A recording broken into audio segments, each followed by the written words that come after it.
नमस्कार। इस विशेष चर्चा में आपका स्वागत है। आज हम भारत की आज़ादी के उस लंबे सफ़र को थोड़ा समझने की कोशिश कर रहे हैं, ख़ास तौर पर 1857 से 1947 के वो 90 साल। यकीनन कहानी बहुत बड़ी है, कई परतें हैं इसमें, लेकिन है बहुत प्रेरणादायक। हाँ बिल्कुल। और इस सफर को समझने के लिए हमारे पास एक दस्तावेज है, भारतीय स्वतंत्रता संग्राम 1857-1947। तो आज हम कोशिश करेंगे कि इसी के जो मुख्य बिंदु हैं, जो विश्लेषण है, उन पर ध्यान दें। हाँ, इरादा यही है कि इस दस्तावेज के जरिए हम उस दौर की जो मुख्य घटनाएं थीं, जो लोग थे, जो मोड़ आए, उनके सबसे अहम पहलुओं को सामने लाएं।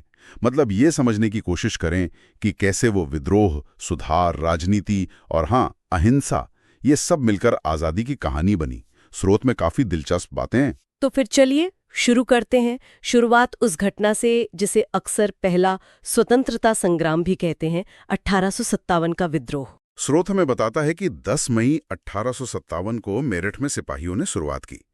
तात्कालिक कारण तो वो चर्बी वाले कारतूस थे, है ना?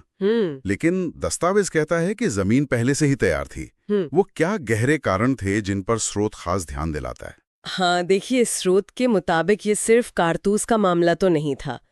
इसके पीछे सालों का आर्थिक शोषण था, सामाजिक और धार्मिक मामलों में अंग्रेजों की दखल अंदाजी थी, और जो भारतीय शासक थे उनके साथ उनकी नीतियां, वो सब चीजें थीं। मतलब ये सब मिलकर एक बड़ा असंतोष बन चुका था। अच्छा। और जहां तक नेताओं की बात है, स्रोत जैसे रानी लक्ष्मीबाई हैं, तात्या टोपे हैं, बेगम हजरत महल हैं, उनके प्रतिरोध को खास तौर पर दिखाता है। सिर्फ नाम नहीं गिनाता, बल्कि ये बताता है कि वो कैसे अंग्रेजों के खिलाफ एक साहस के प्रतीक बन गए थे। और इस विद्रोह का सबसे अहम नतीजा, मतलब स्रोत के हिसाब से सबसे बड़ा असर क्या हुआ? देखिए, सैन्य लिहाज से तो विद्रोह दबा दिया गया, ये सच है, पर इसने ब्रिटिश शासन की जड़ें हिला दी थीं। स्रोत बिल्कुल साफ कहता है कि इसका सबसे बड़ा नतीजा था 1858 का गवर्नमेंट ऑफ इंडिया एक्ट। हाँ। इस कानून से क्या हुआ कि भारत का शासन ईस्ट इंडिया कंपनी के हाथ से निकल गया और सीधा ब्रिटिश क्राउन यानी महारानी विक्टोरिया के अधीन आ गया। ये एक बहुत बड़ा, मतलब बुनियादी बदलाव था भारत पर ब्रिटिश कंट्रोल के तरीके में। अच्छा, तो 1857 के बाद स्रोत बताता है कि अंग्रेजों ने अपनी पकड़ मजबूत करने के लिए कई कदम उठाए, जैसे रेलवे लाइनें बिछाईं, डाक व्यवस्था ठीक की और साथ ही मैकाले की शिक्षा नीति का भी जिक्र है स्रोत में। उसे भी बढ़ावा दिया गया। इसका क्या उद्देश्य बताया गया है? स्रोत के मुताबिक मैकाले की नीति का एक बड़ा मकसद तो ये था कि ऐसे भारतीय तैयार हों जो एडमिनिस्ट्रेशन में क्लर्क लेवल पर काम कर सकें और जो सोच में पश्चिमी हों। लेकिन दिलचस्प बात यह है, और स्रोत इस पर भी रोशनी डालता है, कि इसी दौरान राजा राममोहन राय, ईश्वर चंद्र विद्यासागर, स्वामी दयानंद सरस्वती जैसे हमारे सुधारक भी थे। हाँ बिल्कुल।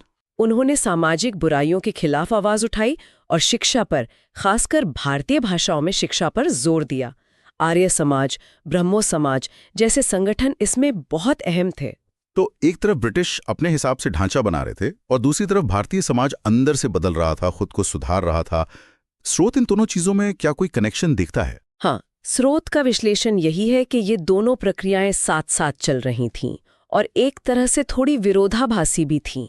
अंग्रेजी शासन ने अनजाने में ही सही भारत को प्रशासनिक तौर पर जोड़ने में थोड़ी मदद की, वहीं हमारे सुधारकों और बुद्धिजीवियों के काम ने एक नई राष्ट्र चेतना, एक आत्मसम्मान की भावना जगाई, और इसी बौद्धिक और सामाजिक जागरण ने आगे के राजनीतिक आंदोलनों के लिए जमीन तैयार की। और वो राजनीतिक मंच फिर जल्दी सामने भी आया। स्रोत 28 दिसंबर 1885 का जिक्र करता है, बंबई में भारतीय राष्ट्रीय कांग्रेस की स्थापना।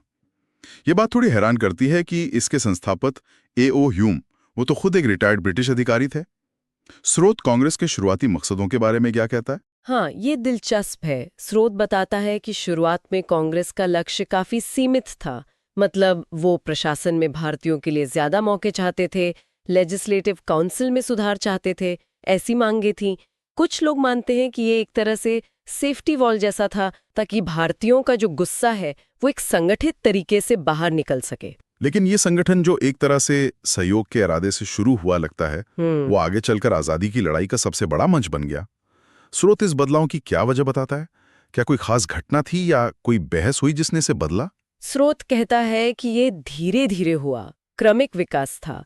वो इशारा करता है कि जैसे जैसे ब्रिटिश सरकार का रवैया सख्त होता गया और भारतीय राष्ट्रवाद की भावना मजबूत होती गई, कांग्रेस के अंदर भी जो गर्म विचारों वाले नेता थे, उनका प्रभाव बढ़ने लगा। जैसे कि उदाहरण के लिए स्रोत इस बात पर जोर देता है कि कैसे बाद में तिलक जैसे नेताओं ने जब मुखर विरोध शुरू किया, तो पहली बार कांग्रेस के अंदर स्वराज की मांग सिर्फ अर्जियों से आगे बढ़ी। ये उसके चरित्र में एक बड़े बदलाव का संकेत था।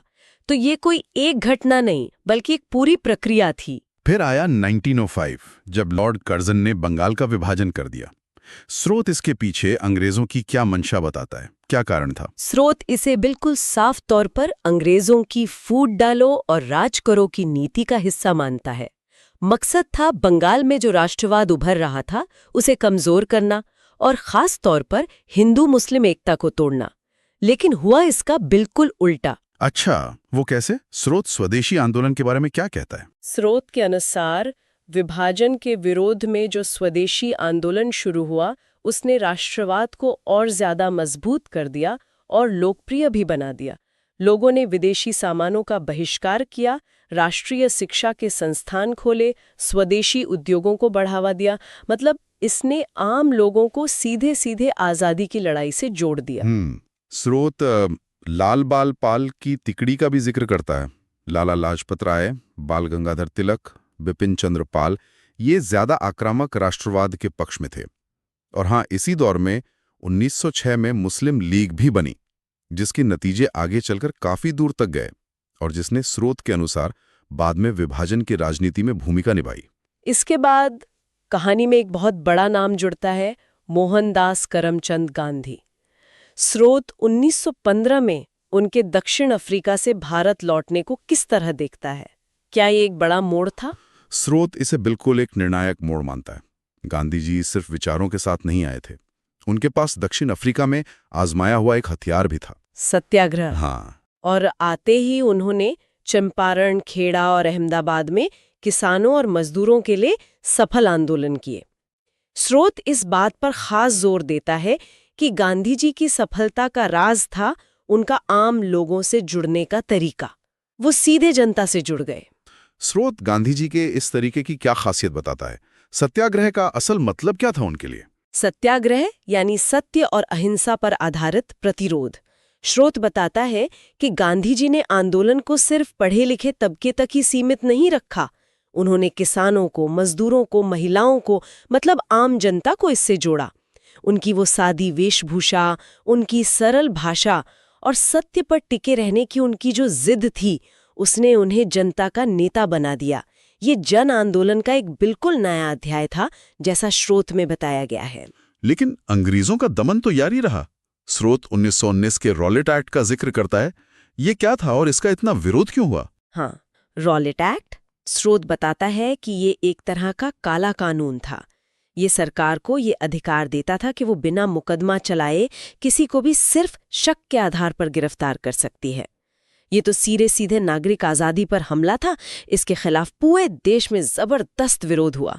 और इसी विरोध के दौरान वो भयानक घटना हुई, जलियांवाला बाग। स्रोत इस नरसंहार को कैसे सामने रखता है और इसका असर क्या हुआ? स्रोत जलियांवाला बाग, जो 13 अप्रैल 1919 को हुआ, उसे ब्रिटिश क्रूरता का एक प्रतीक बताता है।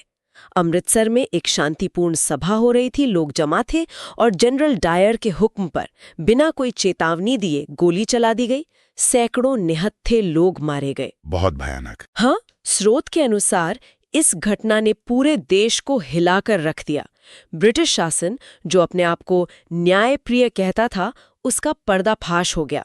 लोगों का गुस्सा भड़क गया और आज़ादी की मांग और तेज हो गई। इसी समय खिलाफत आंदोलन भी चल रहा था। स्रोत बताता है कि ये असल में पहले विश्व युद्ध के बाद तुर्की के खलीफा का पद बचाने के लिए भारतीय मुसलमानों ने शुरू किया था। गांधी जी ने इसे हिंदू मुस्लिम एकता बनाने का एक मौका माना और इसका समर्थन किया। अच्छा, इसी पृष्ठभूमि में फिर गांधी जी ने 1920 में असहयोग आंदोलन शुरू किया। स्रोत इसके पैमाने और तरीकों के बारे में क्या जानकारी देता है? ये कितना बड़ा था? स्रोत के मुताबिक ये गांधी जी का पहला देशव्यापी जन आंदोलन था। बहुत बड़े पैमाने पर था। इसमें सरकारी नौकरियां छोड़ना, स्कूल कॉलेज छोड़ना, अदालतें छोड़ना और खासकर विदेशी कपड़ों का बहिष्कार शामिल था। लाखों लोगों ने इसमें हिस्सा लिया और इसने ब्रिटिश प्रशासन को काफी हद तक कह सकते हैं कि ठप्सा कर दिया था। ये अभूतपूर्व था उस समय। लेकिन फिर 1922 में चौरी चौरा की घटना हुई और गांधी जी ने आंदोलन वापस ले लिया। स्रोत इस फैसले को कैसे देखता है? ये तो काफी बड़ा कदम था। हाँ बिल्कुल। स्रोत चौरी चौरा में जो हिंसा हुई थी उसका जिक्र करता है, जहां गुस्साई भीड़ ने एक पुलिस थाने में आग लगा दी थी और कुछ पुलिस वाले मारे गए थे। गांधी जी इस हिंसा से बहुत दुखी हुए, आहत हुए और उन्होंने फौरन आंदोलन रोक दिया। स्रोत का विश्लेषण है कि ये फैसला दिखाता है कि गांधी जी के लिए अहिंसा का सिद्धांत कितना ऊपर था।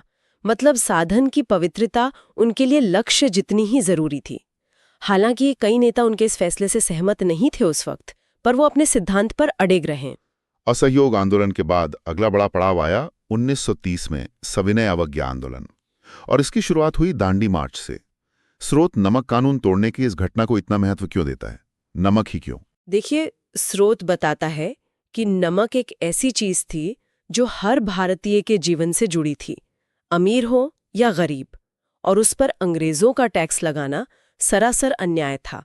गांधी जी ने नमक कानून तोड़कर अंग्रेजी शासन के इस अन्याय को दुनिया के सामने रखा। हाँ, ये तो है। साबरमती से दांडी तक की उनकी वो जो 240 मील की पैदल यात्रा थी, उसने पूरी दुनिया का ध्यान खींचा। ये अहिंसक प्रतिरोध का एक बहुत शक्तिशाली प्रतीक बन गया। स्रोत के अनुसार इसकी जो प्रतीकात्मक शक्ति थी, उसने आंदोलन को हर घर तक पहुंचा दिया और ब्रिटिश सरकार पर जबरदस्त नैतिक दबाव बनाया। इस आंदोलन का नतीजा क्या रहा? क्या सरकार झुकी? आंदोलन इतना व्यापक था कि सरकार को झुकना पड़ा। स्रोत गांधी-इरविन समझौते 1931 का जिक्र करता है। इसके तहत राजनैतिक कैदियों को रिहा किया गया और गांधी जी लंदन में गोलमेज सम्मेलन में भाग लेने के लिए राजी हुए। तो ये दिखाता है कि सविनय अवज्ञा एक कारगर रणनीति साबित हुई थी। खासियत क्या बताता है, खासकर तब जब ज्यादातर बड़े नेता तो गिरफ्तार कर लिए गए थे? स्रोत इसे अंतिम महासंग्राम जैसा देखता है। गांधी जी और दूसरे बड़े नेताओं को जैसे ही गिरफ्तार किया गया, ये आंदोलन अपने आप मतलब स्वतः स्फूर्त रूप से पूरे देश में फैल गया। अच्छा, बिना लीडरों के? हाँ, स्रोत इस बात पर रोशनी डालता है कि कैसे स्थानीय स्तर पर लोगों ने खुद नेतृत्व संभाला।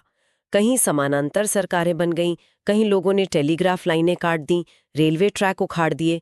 ये दिखाता है कि आज़ादी की इच्छा कितनी गहरी और व्यापक हो चुकी थी। लोग अब किसी भी हद तक जाने को तैयार थे। करो या मरो का मतलब ही यही था। इसी दौर में नेताजी सुभाष चंद्र बोस का भी जिक्र आता है। उनका रास्ता गांधी जी से अलग था।